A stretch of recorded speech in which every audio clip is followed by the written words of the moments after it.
सही समय पर सही जगह होना ही काफ़ी नहीं है, आपको सही समय और सही जगह पर सही व्यक्ति बनना भी उतना ही ज़रूरी है।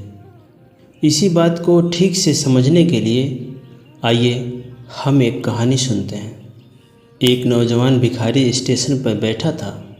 सेठ जी को दूर से ही सूट बूट में आता देख सोचने लगा, यह देखने में अमीर आदमी दिखता है, शायद इनसे मांगने पर कुछ अधिक पैसे वैसे मिल जाए। नज़दीक पहुंचते ही उसने कटोरा आगे बढ़ाते हुए कहा, साहब इस गरीब का भी मदद कर दो, भगवान आपका भला करेगा। सेठ ने कहा, देखो भाई, मैं तो बिजनेसमैन हूँ, लेता हूँ तभी देता हूँ। भिखारी बोला, साहब मेरे पास देने के लिए क्या है, कुछ तो नहीं है। मैं भिखारी हूँ, कुछ देने की स्थिति में नहीं हूँ। मेरा काम ही मांगना है, मैं तो हमेशा मांगता ही रहता हूँ, कभी किसी को कुछ नहीं देता। क्या तुम हमेशा सिर्फ दूसरों से मांगते रहते हो? जो किसी को कुछ नहीं देता उसे किसी से कुछ मांगने का भी हक नहीं है। मैं एक व्यापारी हूँ, देने और लेने में विश्वास रखता हूँ। तुम्हारे पास मुझे देने के लिए अगर कुछ है तभी तो मैं तुम्हें बदले में कुछ दे सकता हूँ, अन्यथा मैं कुछ भी देने वाला नहीं। इतना बोल सेठ जी अपने रास्ते चले गए।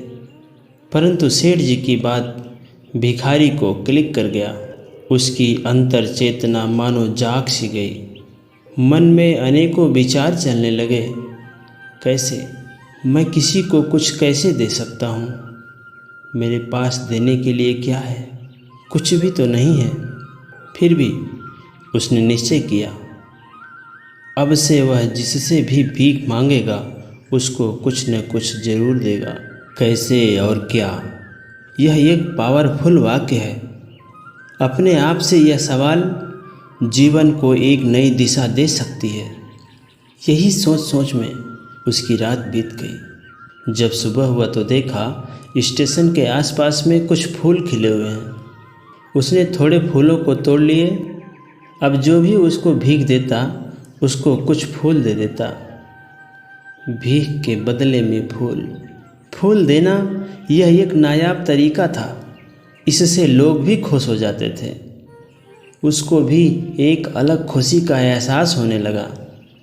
इसको देने का भी मज़ा आने लगा, आनंद आने लगा। ऐसे ही चलता रहा। एक दिन सेठ जी फिर आते हुए दिखे। उनको देखकर भिखारी खुश हो गया और सेठ जी से खुशी से बोला, सेठ जी अब मैं भीख के बदले में फूल देता हूँ। आपकी बात को मैंने मान ली।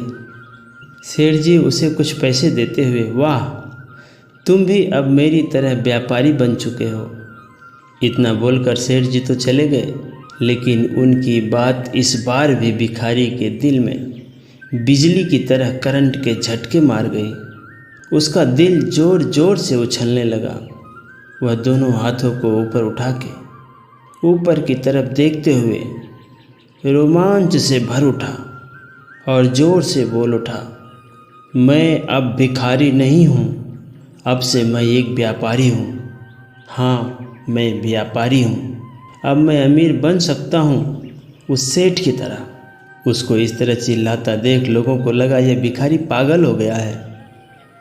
यहाँ एक बात समझने की है, बाहर से तो वह भिखारी है, लेकिन अब वह अंदर से व्यापारी बन चुका है। बाहर से तो हम कैसी भी स्थिति में हैं, मगर अंदरूनी खेल भी उतना ही महत्वपूर्ण है।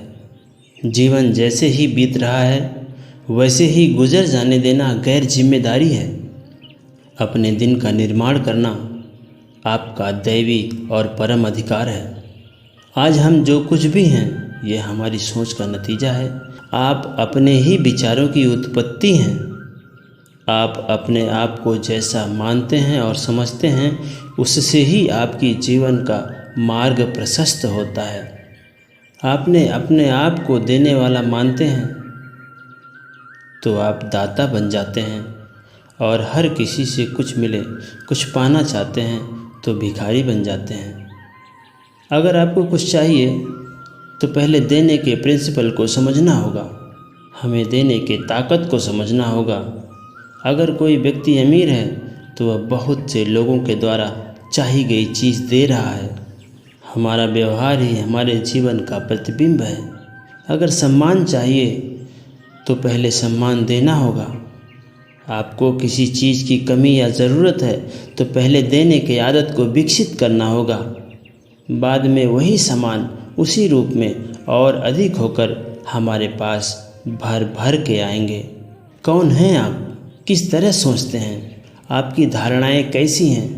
आपकी खूबियाँ और आदतें क्या हैं? सचमुच अपने बारे में आप कैसा महसूस करते हैं?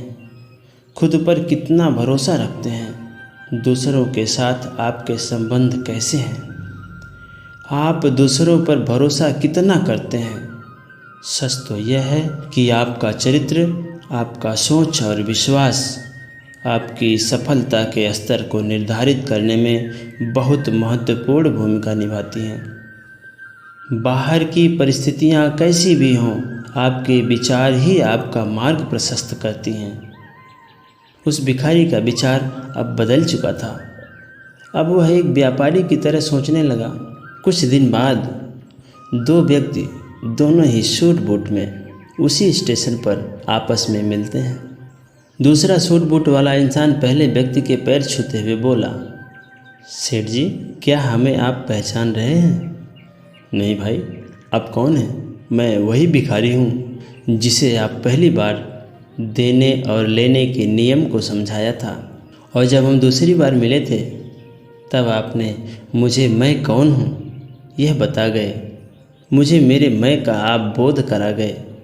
जैसे एक छोटे बीज से ही बड़े वृक्ष का निर्माण होता है, ठीक उसी तरह विचार ही इंसान के सफल जीवन का निर्माण करता है। आप मेरे विचारों में तूफान भर गए।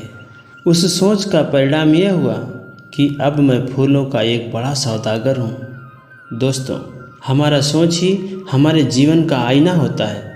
हम जैसा सोचते हैं वैसा ही बन जाते हैं। हम हमेशा कुछ पाने के बारे में इतना सोचते हैं कि हम अपने आप को एक भिखारी ही बना डालते हैं। अतः देने के इस नियम को जानते ही भिखारी भी दाता और अमीर बन सकता है। याद रखिए, हम जितना देते हैं उसका कई गुना होके ही हमें वापस मिलता है। फिर वह चाहे प्यार हो, सम्मान हो, खुशी हो या फिर धन, कुछ भी। याद रखिए, जीवन में खाली व्यक्ति ही सबसे अधिक दुखी होता है। अपने काम में इतने व्यस्त हो जाइए कि डर, पछतावा, दुख, नफरत के लिए समय ही ना बचे। आप अपनी आदतें बदल सकते हैं, अपना भविष्य नहीं बदल सकते, और बदलती हुई आदतें आपका भविष्य बदल सकती हैं।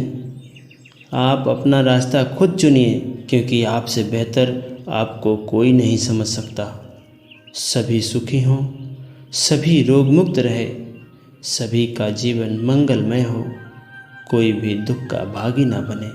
बस यही कामना करते हुए अगली वीडियो के साथ फिर मिलेंगे। हरि ओम।